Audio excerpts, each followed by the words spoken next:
I'm honored to be here. I am the Executive Director of the Children's Coalition for Reeves, Louisiana, and prior to that I was the head of secondary education at the University of Louisiana at Monroe.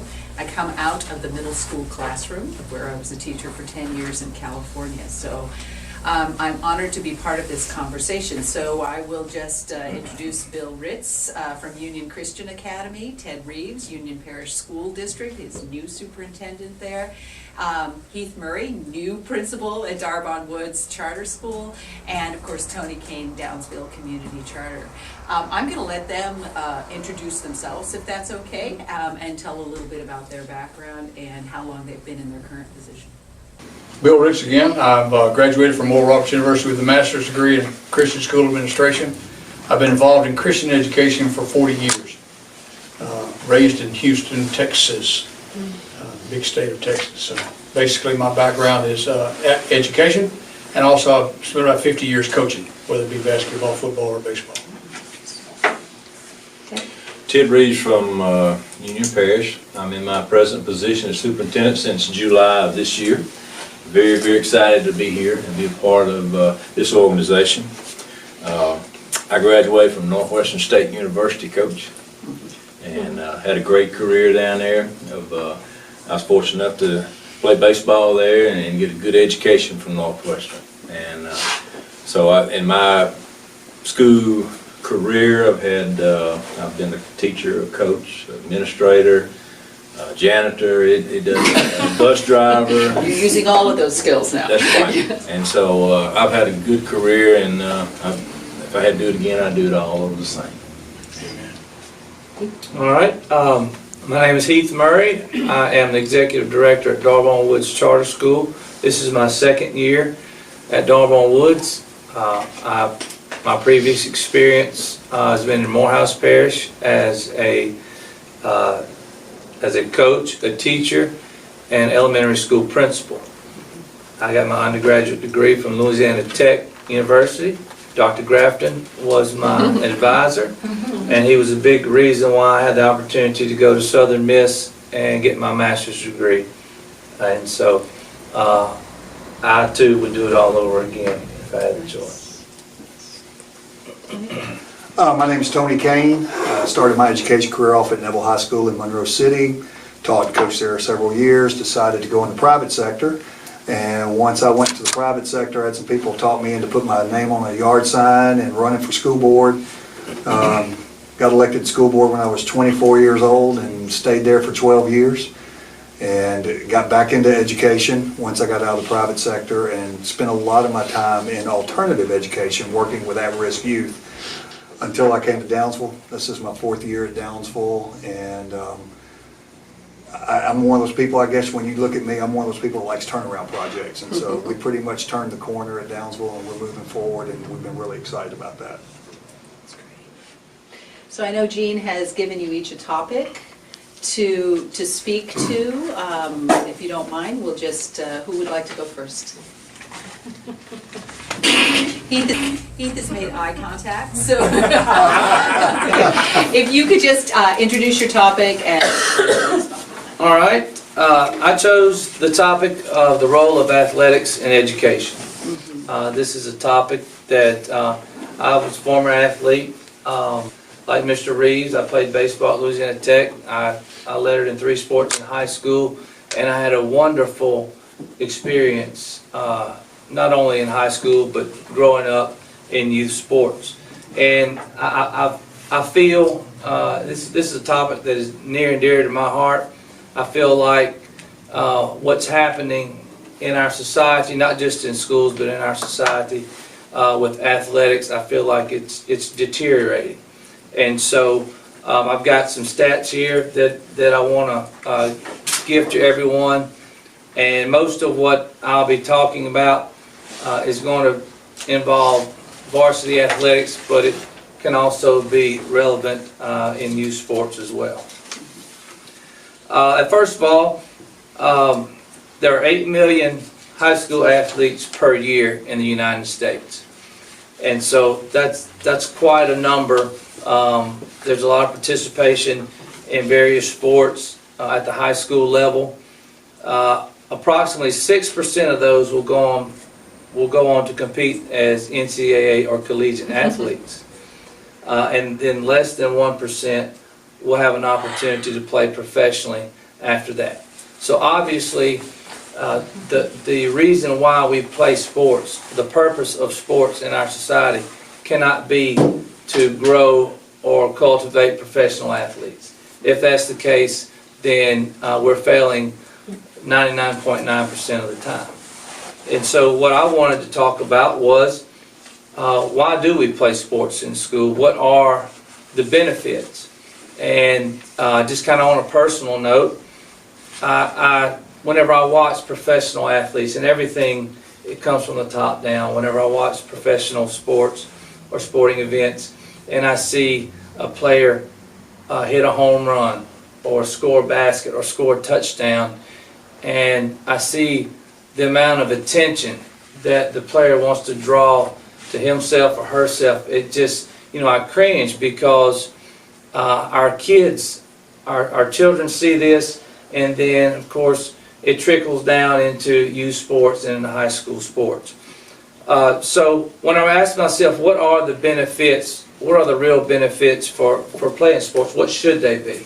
And a lot of what you hear today, you'll probably hear a lot of progressive ideas, and I think that there's a place for that. I'm all for that. In this particular topic, though, I think you're probably going to realize that I'm quite old-fashioned with what I'm about to say. And I think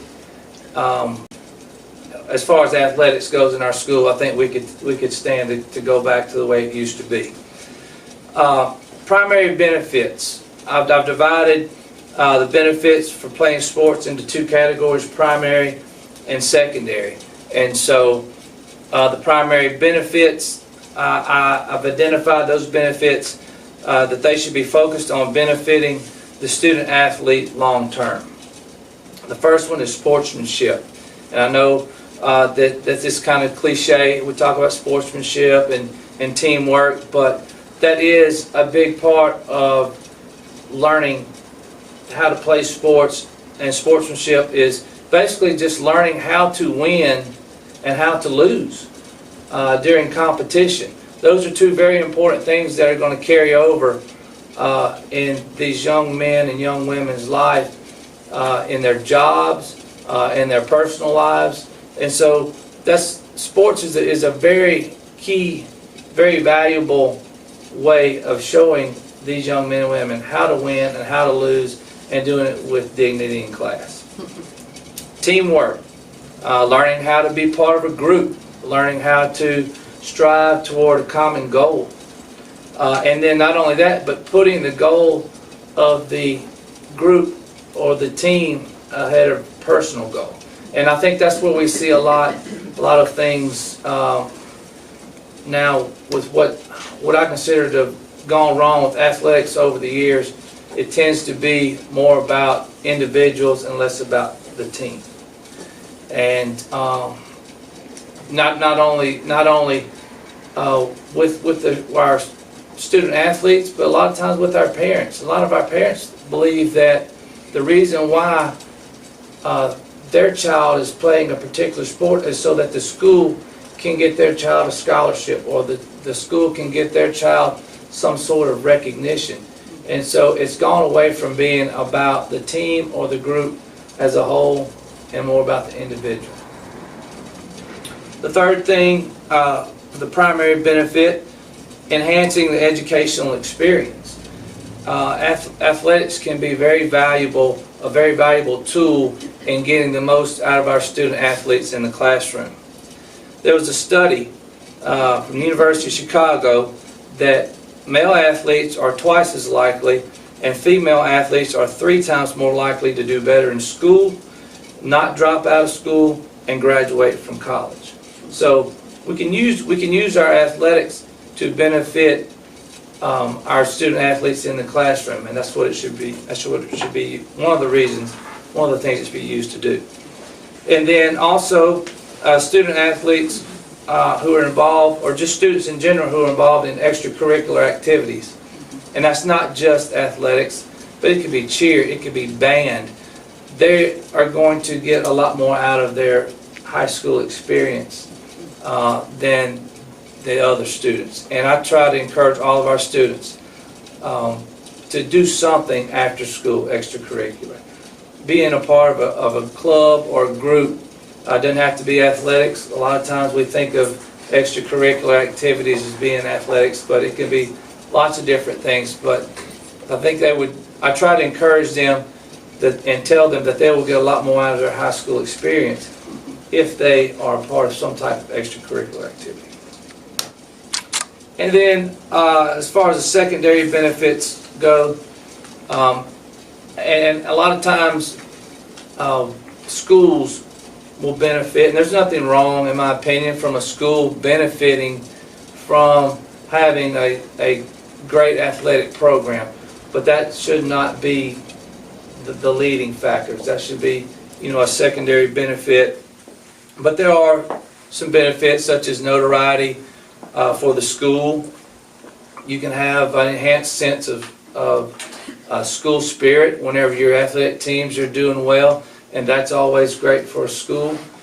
And then also things like improved attendance. You can use athletics to make sure that these kids are coming to school, and also discipline.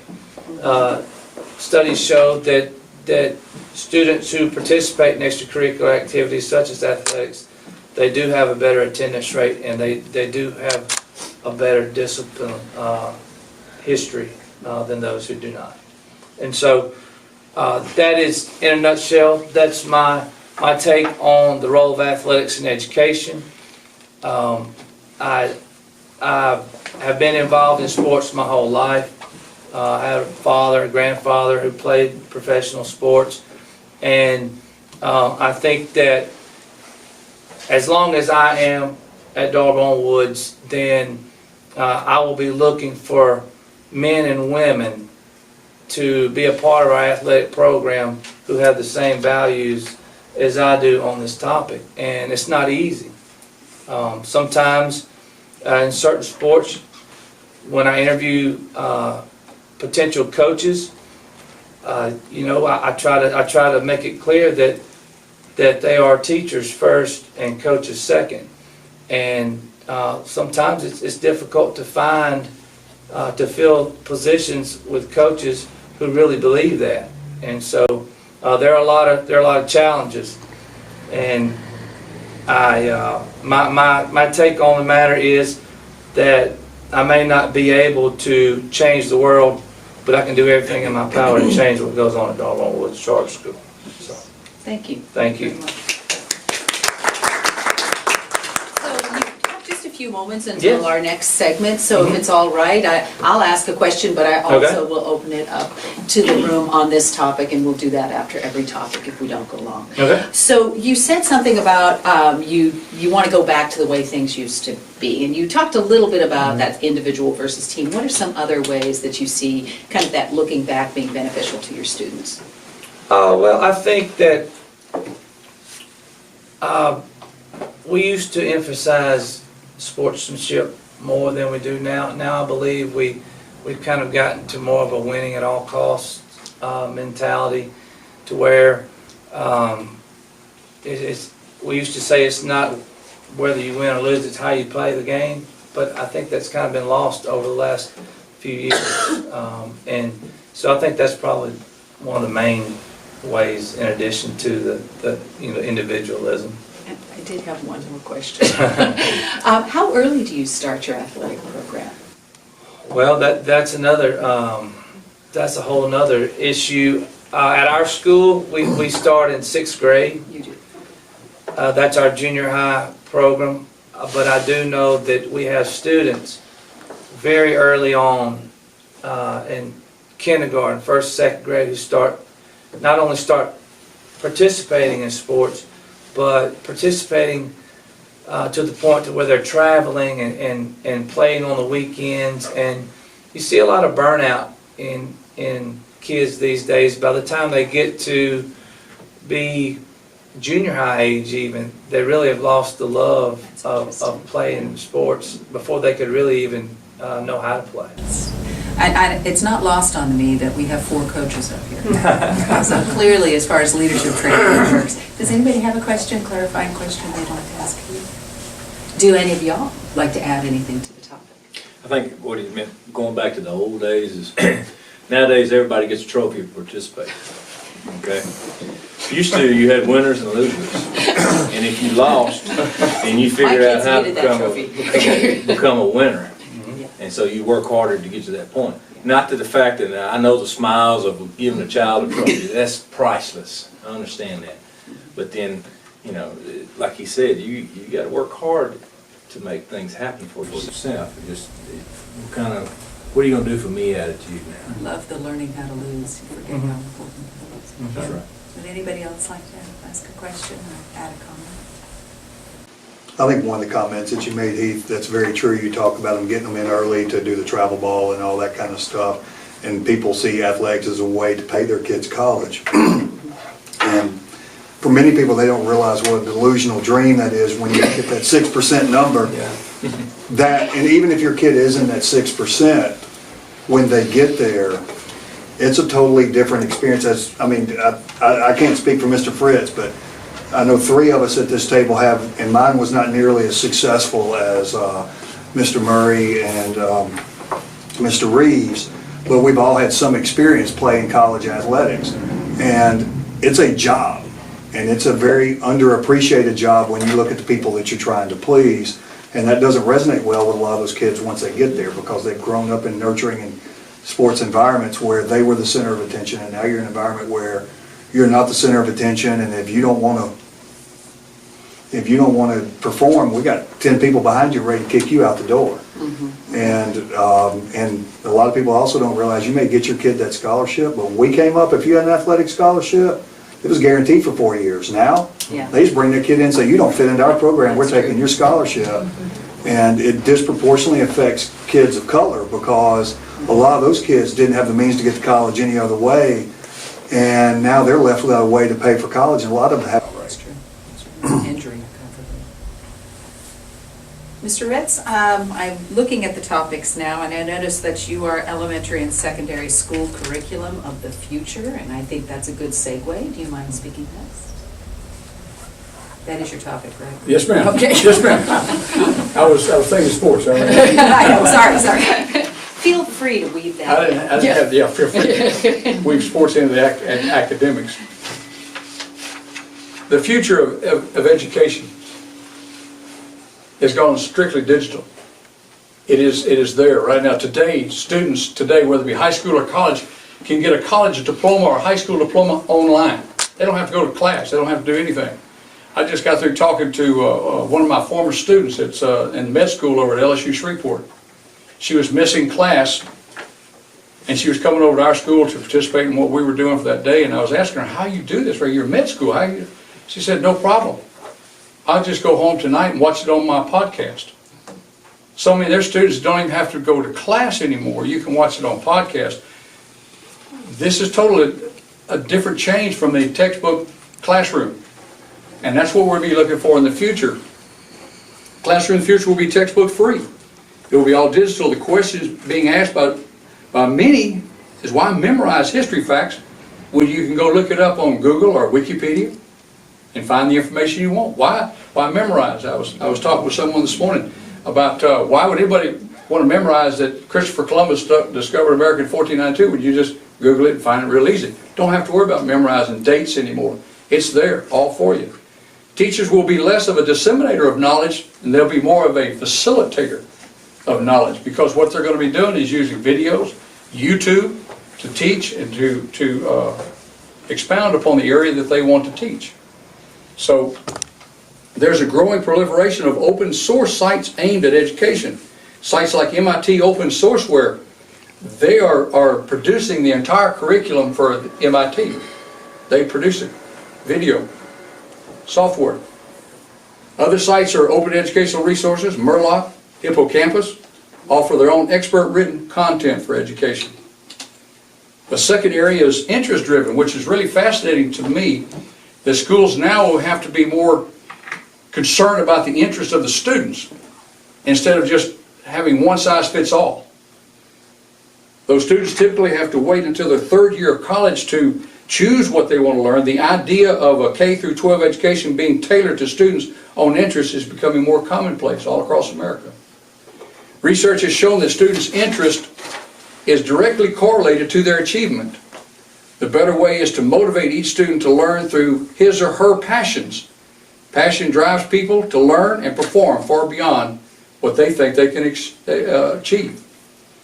It's amazing to me, I mean, because you're going to have to rethink the entire educational program if you're going to do it toward the interest of a student. You've got 30 students. Teachers today have 30, 35 students in a classroom. You've got 35 different individuals, 35 different individual thought patterns, 35 different ways of learning. And you're going to have to sit there and focus on the interests of each one of those students, and you have to design curriculum for all of that. It's going to be very difficult. It's going to be very time consuming. The third area is skills. Talking more and more about the buzzword is 21st century skills today are being thrown around in describing what needs to be taught in schools. Real world readiness. Things like collaboration, innovation, critical thinking, communication are thought to be just as important as U.S. history and calculus because they are practical skills that can be used in the world outside of the classroom. So the world that we know as educators is going to be a lot different in the future. In fact, it's already here, getting to our classrooms quicker than we really are prepared for it. See, you made the tie into athletics, collaboration. That's perfect. That's good.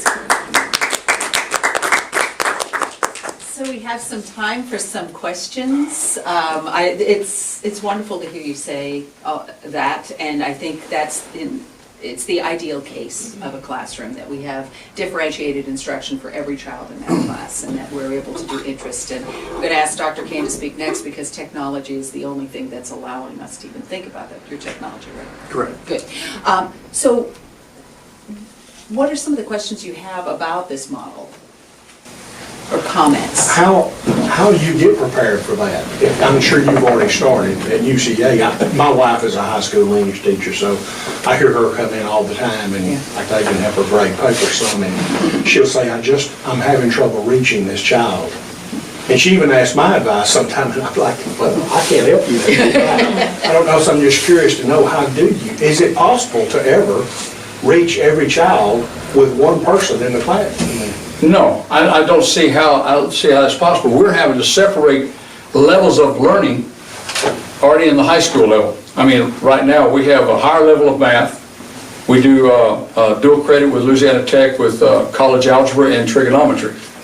And yet there's some of our students that can't do that, so we have to have another teacher be able to teach that level of mathematics. We want to try to get them at least algebra 2.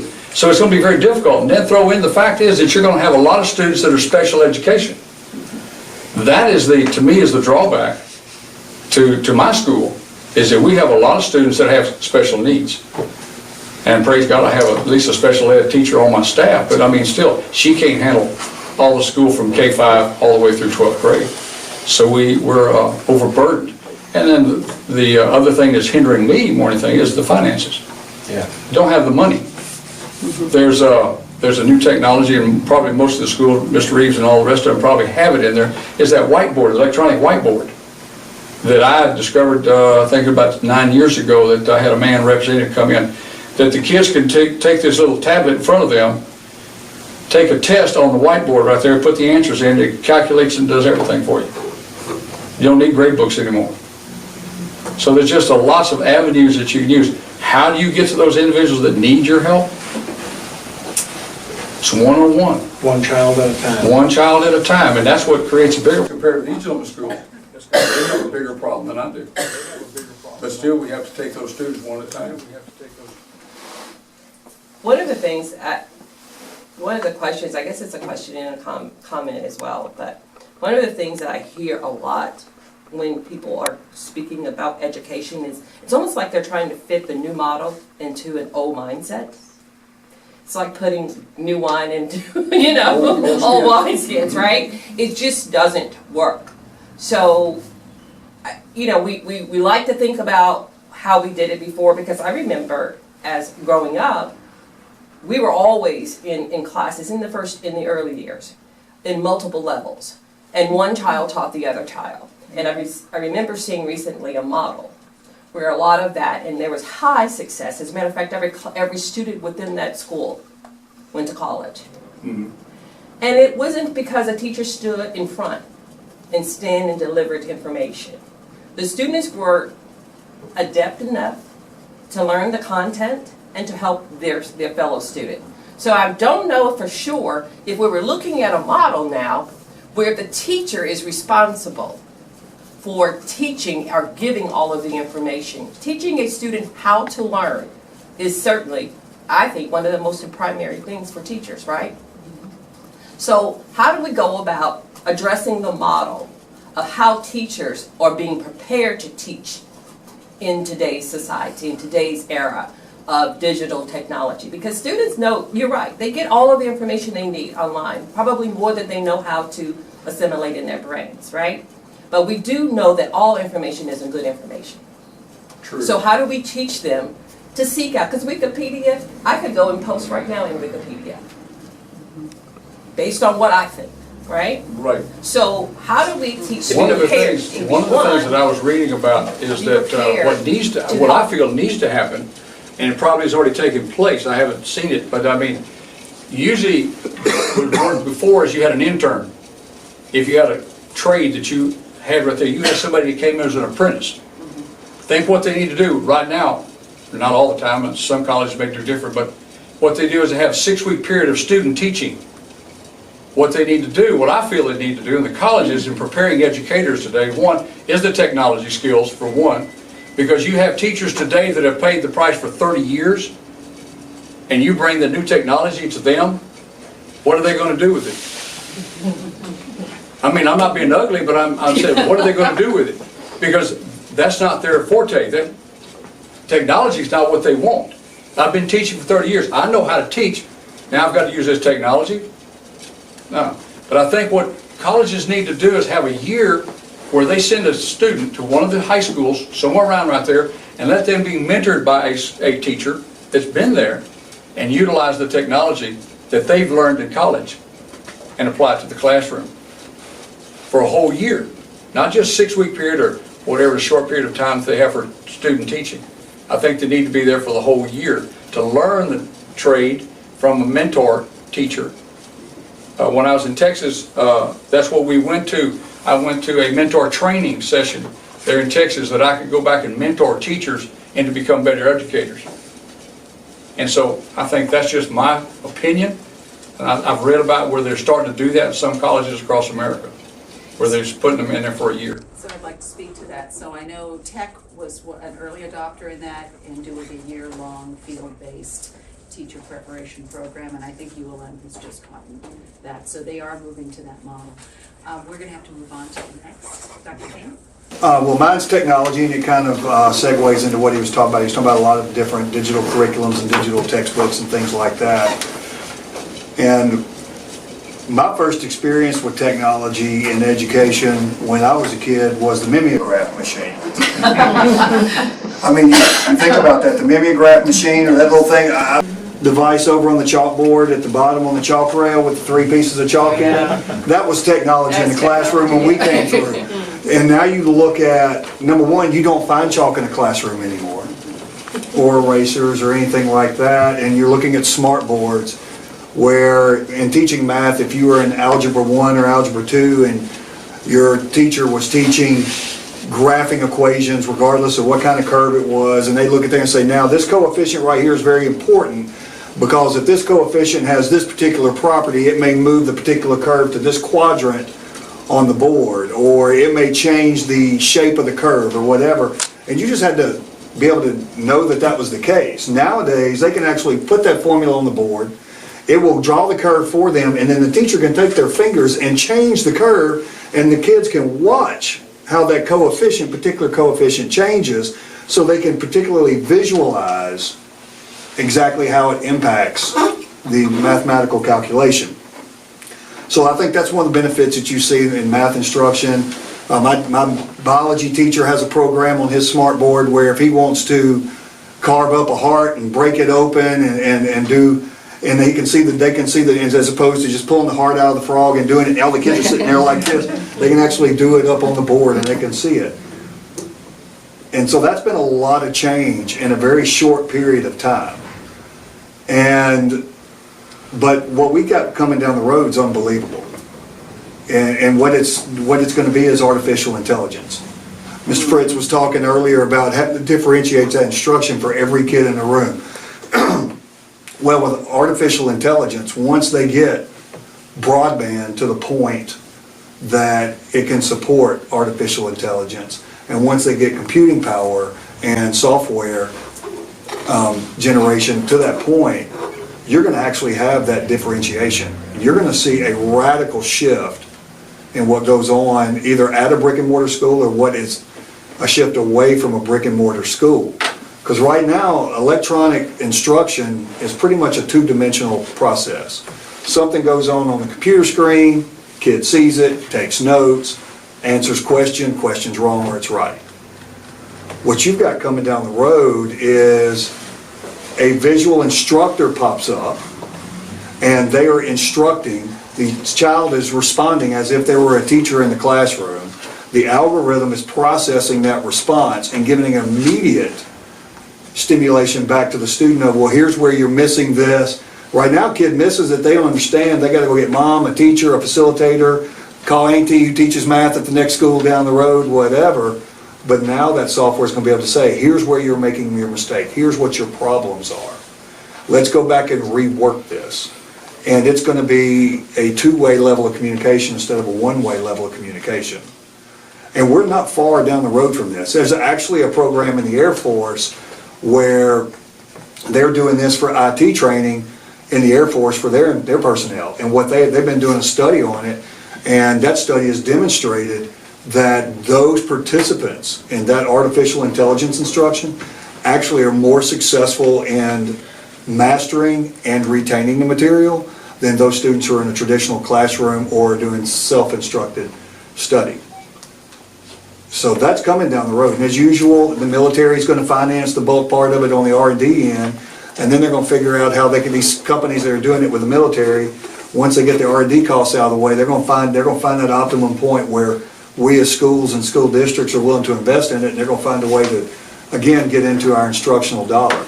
But right now, the biggest problem we have, and the problem's almost disappeared, you got to have huge broadband to support that level of information going across the internet, and you've got to have hardware that can process it.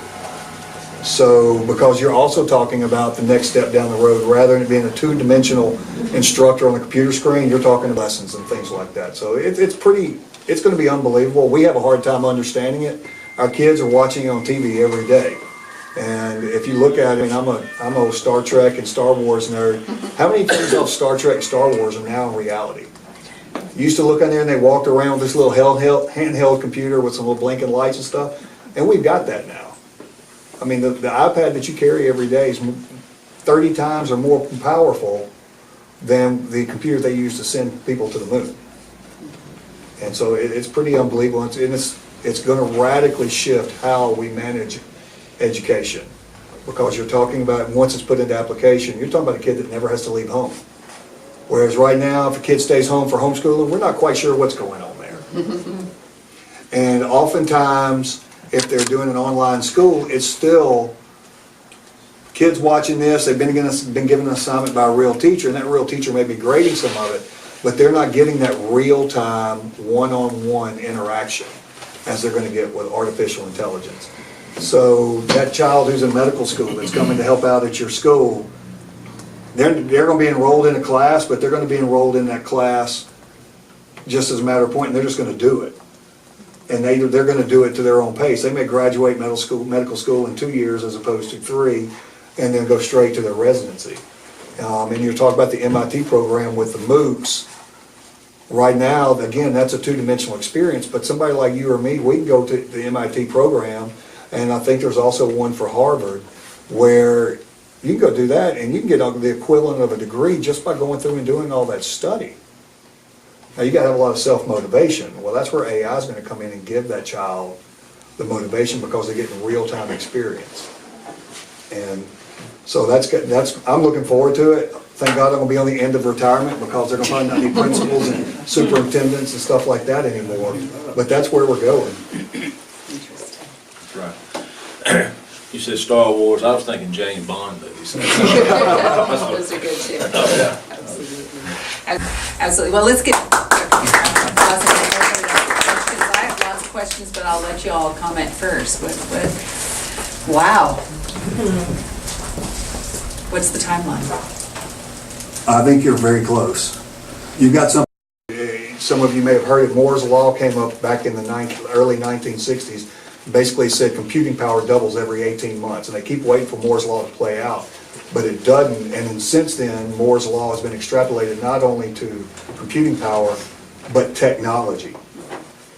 I mean, if you think about all this, I mean, it just blows my mind when I think about how I live life and the things I had exposure to when I was a kid and the things that kids are exposed to now and the opportunities they have. I mean, it's just unbelievable type stuff. I would say sometime in the next 10 to 12 years, you're going to see artificial intelligence learning come online. Because, I mean, you already have it in the military. It's just when can they get it cost effective for public education? It's a scary thought for me because I think about our students now, my children, their communication skills and how deficient they are at the moment with the technology that we have. But when you start talking about students learning from home, which means they won't be interacting with other students, it's kind of alarming to me to think about, you know, what that's going to do to their social skills. So I want to piggyback on that. So world of work, you know, so much of what we do is preparing them for the career. Are we seeing the same sort of revolution happening in our world of work as far as technology and those virtual communications? I think so. One of the technologies that I read about that really, it more disturbed me than it excited me, is the use of biometrics in education, where there are sensors, whether the kid's alone or in a classroom, there are sensors monitoring their blood pressure and temperature and all their reactions, so they can give immediate feedback to the teacher as to the anxiety level of that student and where they are so that teacher can intervene. And I'm sitting there going, okay, that's all fine and good in the classroom, but where does that data stop? I mean, where you're sitting in a room. One of the coolest things I read about this weekend had absolutely nothing to do with preparing for this discussion is they've now got a new lie detector test. I don't know if anybody saw it on the news this week, but the temperature of your nose actually shrinks when you lie because the temperature goes down, and then the temperature of your forehead goes so up. That Pinocchio thing was Yeah, no, it's in absolutely reverse. right. Your nose can tell on you, but the discrepancy between the temperature in your nose and the temperature of your forehead, the larger that discrepancy is, the higher probability that you're lying. And it's 80% more reliable than a polygraph test. And so, I mean, but where does that information stop as they're collecting it in a database and when they use it against other people and against you and against populations? And I think that's one of the big concerns too, as technology becomes more prevalent.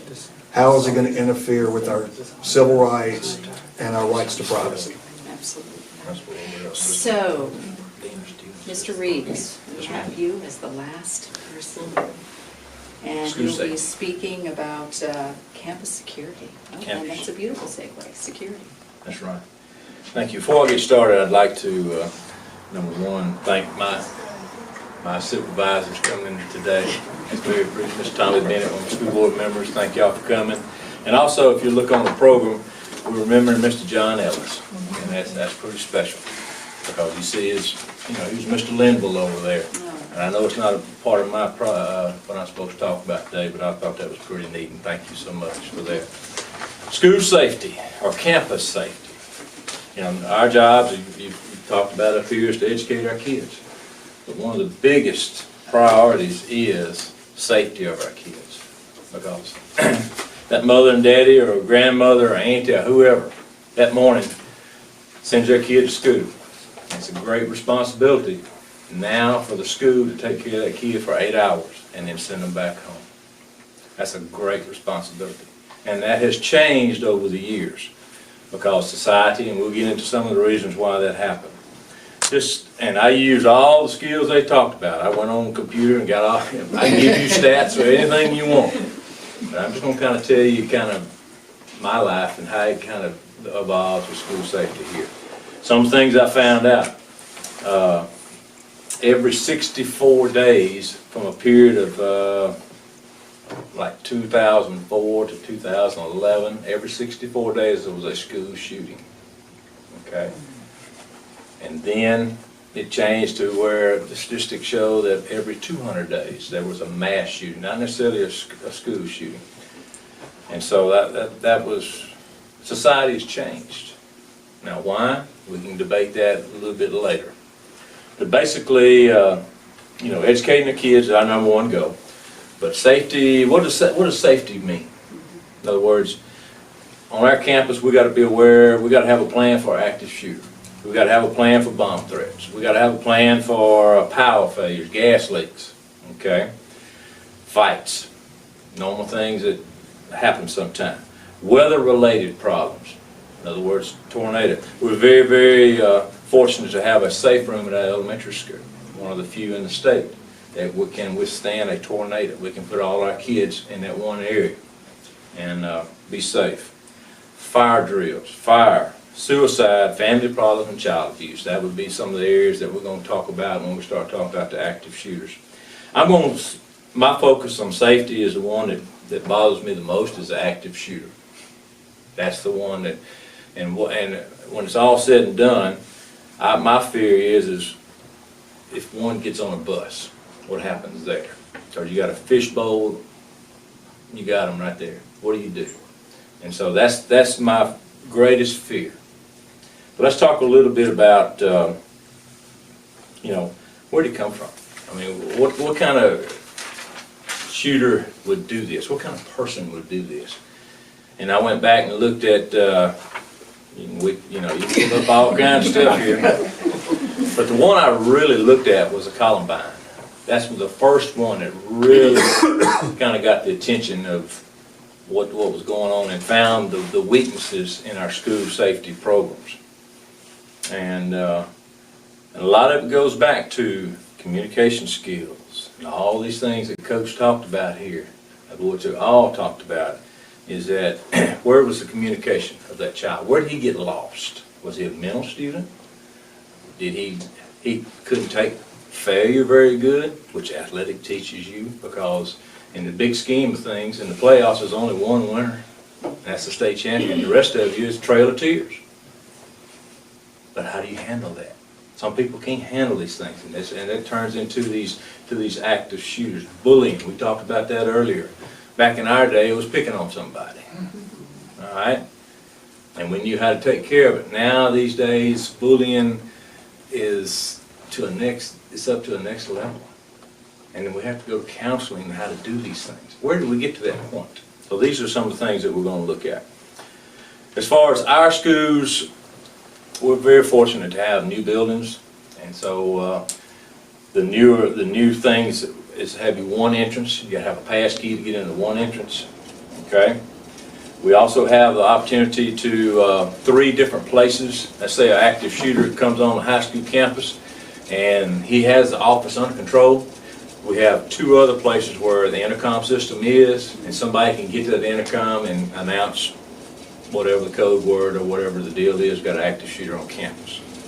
So that's pretty neat too. I asked him, I said, what happens if electricity goes off? Well, that's not a good deal. We won't go there, but basically it's a lockdown situation. The hospital the other day had a mock trial of an active shooter on that. So the hospital is real close to our school, so we went into lockdown too. And so Eric Carter, our principal, called and said, all right, we're fixing to go into lockdown. Just to let you know, it's a drill. Okay? Within 1 minute, all our kids were in the right spots and what happened. So we were very pleased with that. 7 warning signs of an active shooter. Okay? Basically, I'm going to ease through these pretty quick. A lot of times they've been bullied. Somewhere in their lifetime they've been bullied, they've been persecuted, they've been injured. They have suicidal ideas. We had a child the other day that whether they really mean that or not, if they say it in today's society, you gotta deal with it. They may be kidding, but we don't know that.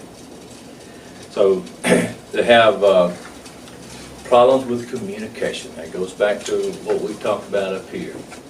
If you're in front of that computer and you're learning, you can knock the top out of that ACT. But where are you going to score in good old communications and society skills? What are you going to do there? Perception of a traumatic loss, of a failure. Somebody who is an active shooter has a stockpile of guns. A lot of people didn't know that was kind of shocking. So how do you know they have a stockpile of guns? Well, especially in the Union Parish where any of the parishes I've ever been in, you go deer hunting. Back when our day, a lot of kids go deer hunting before school, and they'd pull in school and have these guns in there and go in class, and it was no big deal. The society has changed.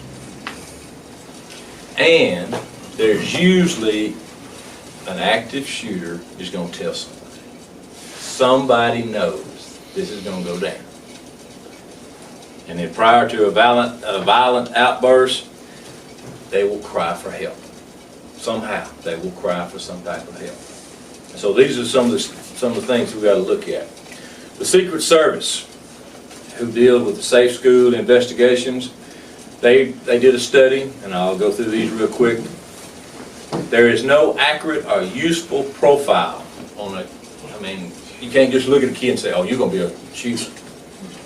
That does not show up. It does not show up. Incidents are planned. They very seldom does a school shooter just say, okay, today I'm going to shoot up school. They plan it out. And if you go back and look at their history, you can see that. Prior to the incidents, other students knew about the attack. Most of the attackers engage in some type of behavior before the incident. Something will trigger that they're going off. Okay? And they're reaching out for help. And that's where us as mandatory reporters and so forth, that's our job to identify these kids. Most attackers do not directly threaten the ones they shoot. They may not have a beef with them. Okay, they just be the first one they see. That's what they do. Most attackers are bullied. Most attackers experience some type of loss, a failure, which goes back to athletics, dealing with failure, how you deal with that. Most attackers have access into use of weapons. They have access to them.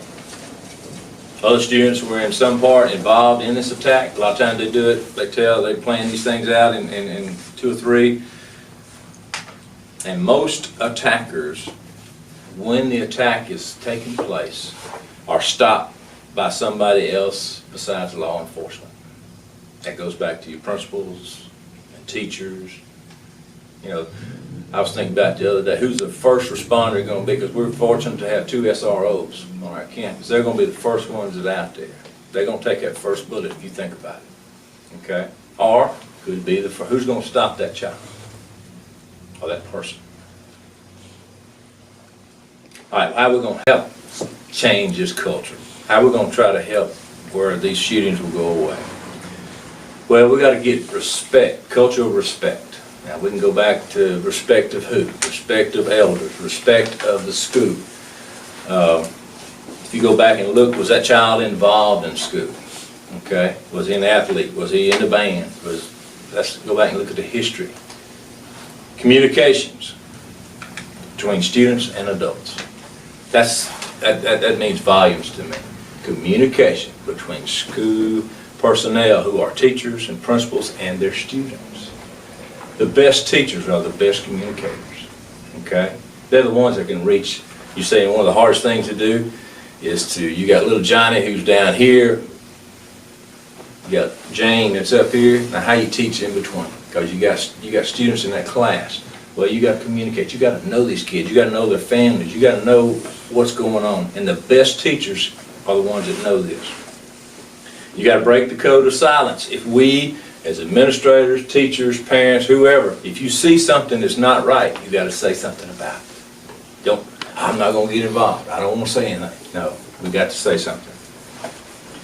And so, also we talked a little bit about we've got to do a better job in preventing bullying. Now, we kind of made light of it a while ago, but that is a big issue, especially to a child who's being bullied. Okay? That's a big issue to them. And a lot of times, it'll be okay, you're fine, and then it never gets fine. So we got to do a better job of that. We need to have plans, make sure our schools always have a plan. I know these guys here got a plan for, things that go on in their school. And you got to practice those plans too. You just can't put them on a shelf and let them sit up there. You got to make sure that it happens, because once somebody comes upon your campus, you cannot panic. That's the worst thing you can do. You've got to react. Okay? You got to react. Cameras, things like this on your campus, or technology, as we talked about, has helped to secure our campuses, but we need more cameras. We have the ability to hit one button and everybody's cell phone will go off. Just like the other day, I guess a couple of weeks ago, the president or somebody's up there in his office hit a button and everybody's cell phone went off at one time. Technology like that. Let people know that there is a problem. Thank you. We have just a few minutes to wrap up, but I'd like to stay on the security issue in case anybody has any questions before we move, and just let everybody say something to close. Does anybody have any questions about security? I'd like to Yes, Mr. ask Superintendent Reeves, or make a comment about, well, all of you men have presented things that we need to know as the public today. But the governor's staff funded a program several years ago here in North Louisiana, and we went all the way across from Bossier, all the way across North Louisiana, trying to find out what is the #1 problem in our classrooms. And we used classroom teachers. We did not use the principals, but classroom teachers. And they came out with something that you just touched on. You used the word respect. The lack of respect for authority, the classroom teachers, the lack of respect for peers, and the lack of respect for self-respect. So it boiled down to 3 things there, all dealing with respect. With what you have told us today, with technology taking over a great deal of our classrooms, how do we address this lack of respect and he mentioned lack of communication, and that was brought home through 2 incidents at Louisiana Tech when we did leadership training for the football team, and the football players didn't know each other's name because they never met with anyone except their representative coach. They didn't do anything together, and that's foreign. And then the students, I asked the students in a classroom of 35 to name 5 people in the class. And they all looked at me like, you're crazy. I said 4, 3, 2, 1. Girl raised her hand and she said, he's in one of my classes. No name. And I said, how many of you live in dormitories where you have suite mates? Somebody name your suite mates. None of them could. None of them. I said, you mean to tell me you use the same commode and you don't even know their names? They didn't. How do we address this lack of respect and this getting to know our classmates in their schools? So I'd like to just add to that question and let everybody respond to it. So I felt this tension between individualization or differentiation and, of course, with technology creating that isolation. And then you've got a school which could be a very dangerous place for a child, but could also provide that emotional stability to create a very supportive place. And of course, you hit it on early, that tension between the individual win and the team win. So as we close today, just thinking about this idea of respect as a possible signpost and where we are going, can each each of you speak to the themes that we talked about today and sort of the best case scenario, but also possibly the worst case scenario. Would you like to start?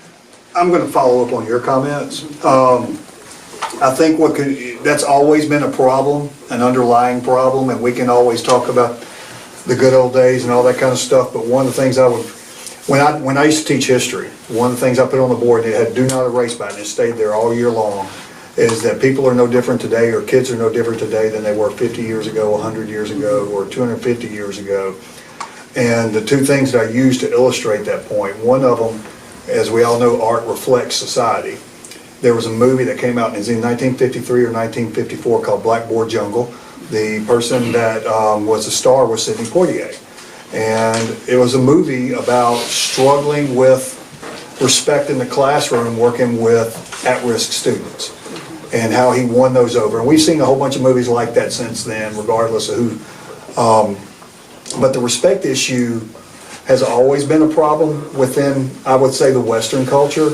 But the thing I think that makes it worse today, that these kids have something that they never had before, and that's anonymity. They truly believe when they're interacting on their electronic devices through social media, that even though their name is on it, they're anonymous. And the kids aren't, the kids are bad about it, and it's because the adults are bad about it. It wasn't but just a few years ago, it was like 7 or 8 years ago, an entire senator in Washington, D.C., he fired his entire staff because they were on social media making fun of him and talking about how they were getting drunk in the office in the middle of the work day, in the middle of the work week, and thought that they were just being anonymous. And somebody calls him and says, guess what's going on Facebook? They shot him a copy of it, and he walks in and says, everybody give me all your keys, you're fired. There's just there's this fallacy of anonymity when they act this way. And like he said, worrying about the isolationism, it just makes it worse when they do get in group formats, because they really don't know how to interact. And it's very difficult. And we deal with that. I dealt with a situation like that this morning right before I came over here. We deal with it literally every day, where kids are interacting with each other in social media in inappropriate ways because they think they're anonymous. Mr. Murray? I would also like to talk on the respect issue that Dr. Grafton brought up. I think that kids are, in a lot of ways, they are the same as Tony said, than they've always been, but I do also believe that they respond to different methods. And I remember when I was a student, whenever teachers or administrators would deal with behavior issues, they would use fear as a motivator. And that was effective. And if you'll think back to those of you who are over the age of 30, if you'll think back to the methods that were used whenever you were in school, a lot of it was fear-based. But that doesn't work today on these students. There's nothing that we can do that are going to scare these students. But what does appeal to them is treating them with respect. There's a saying that I love that goes, that students, they don't care how much you know until they know how much you care. And I think that we've got to change the ways in which we try to address behavior. I'm not saying that students should get away with breaking the rules, but those administrators and those teachers in those classrooms, they need to, I think we have to do a better job of showing these students that we want what's in their best interest. And sometimes it may be tough love, but nonetheless, I don't think that we're going to be able to continue to try to use fear, whether it be the threat of corporal punishment or suspension or detention, those type things. I don't think that we're going to be successful trying to use those as our primary method for dealing with behavior. I think that probably being proactive is the key, and creating those relationships in those classrooms to where students want to please the teacher because they know that teacher would do anything for them. Superintendent Reeves? The one thing I'd like to focus on is goes back to communication. My mind was speech. And so went back to a homecoming at school I taught at for a while, and some of the kids came back up and we talked about things that we did in that speech class. And he said, Coach, you're making us get up and before a group, worst thing ever happened to me, but just think of how much you open your mouth every day and talk. Okay? And there's a 50-50 chance you're going to say something wrong. Right? And so how you deal with communicating with people has a whole lot to do with your relationship whenever you become married or you get a job and people that you work with and so forth. So I think we're missing the boat there. And then I learned the other day, Coach, that one of the new, like you're not supposed to put your elbows on the table. When you eat, phone's not supposed to go up there. That's a new deal. Phone's not supposed to be on the table. Likes the timer. That's right. But I can remember the days of, in Union Parish, going up to my papa's house, sitting on the porch and talk, and talk. So when my grandkids come, what do I do here? And I'm guilty as, oh, yeah, what game you got on there now? How about see what you got? And so we sit there and play games instead of talking. And so those are things that I think, as educators, we can get tight. Technology is a great deal, but there's nothing better than just plain old what ticker right there and talking about it. Thank y'all for letting us come today. Mr. Reeves, would you like to just add a final word? I want to talk about the respect and how to deal with this. In the Christian education world, to deal with this, we teach it more than anything else. We teach what respect is. But I've said this for many years to parents who don't like what I have to say. I say, what I see in your child's been taught at home. What I see in your child is what you teach your child at home. It's either going to be good or bad. You either teach them respect or you don't. It's as simple as that. So the lack of right there is a failure of the family, failure of the family unit. A lot of people don't want me to say that, don't want to hear that, but it's the bottom line. You teach respect at home first. I mean, I was taught when I was younger, if I didn't say yes ma'am or no sir, I could pick myself up from the other side of the room. That was mandatory in my house. I respected my elders, I respected my grandparents, because I loved them. And we're not being taught that right now. Today's world is not being taught that way. So, Thank you so much. So it's 1 o'clock, it's a little past 1 o'clock, but if you've got an individual question, I bet you could pin one of these guys down. I just want to say it's been a real honor to be able to be part of this conversation. I've learned so much. Thank you. Thank you.